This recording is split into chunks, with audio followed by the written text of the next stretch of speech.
Here's a clip from a recent episode of Booked on Rock. Ovais Naqvi is the author of John Lord, Before We Forget, A Work in 8 Movements. Deep Purple was the name of a song, wasn't it? It was, yeah. It was a kind of 50s pop song, which I think may have had a history before that as well. But it was apparently Richie Blackmore's grandmother's favorite song. Right. Or she liked it. So among the various names that came up, like Orpheus and some worthy-sounding proggy names, you know, they were struggling a bit because none of the names quite fitted what they wanted to achieve. One was called, I think, Concrete God.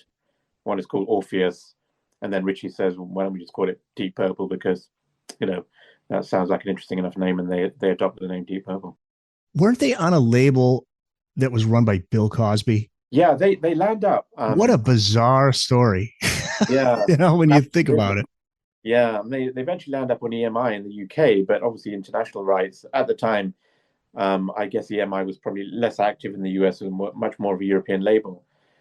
And obviously they owned Abbey Road Studios and all that kind of stuff. So they needed a label in the US, and this single Hush, you know, gets put together as part of the first album, and a label called Tetragrammaton, which includes Bill Cosby as an investor and shareholder, gets set up. So the good thing is, obviously, at the time, he has a lot of heavyweight Hollywood connections and so on. So Hush gets released by Tetragrammaton in the US, becomes very successful, like a number 4 chart single from zero, in terms of the band not having any name. So they end up landing up in the US in late '68, if I recollect. They do a tour of the US.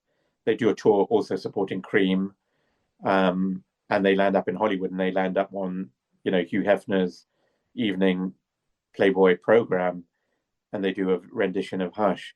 So the reality is Tetragrammaton and the Cosby connection is actually really useful to them initially, because it gives them an entree into Hollywood and into gigging and into their first tour, which probably wouldn't have happened without that. Thanks for listening. The full episode is available wherever you get your podcasts.